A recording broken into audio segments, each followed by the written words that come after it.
欢迎收看喜象说生活，每天分享实用的生活小文章。夏天呢，大家都会开始用空调了。那么你知道在空调上面贴2个创可贴有什么作用吗？一起来看看吧。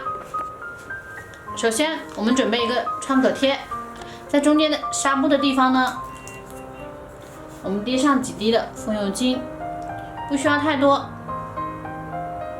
如果家里呢没有风油精的话，可以用花露水来代替也是可以的，效果是同样的好。我们将它贴在我们空调的出风口。那我们这样做是用来干嘛呢？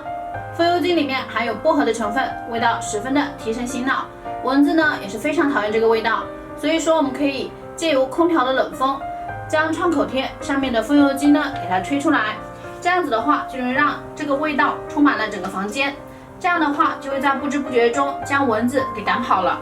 是不是很神奇呢？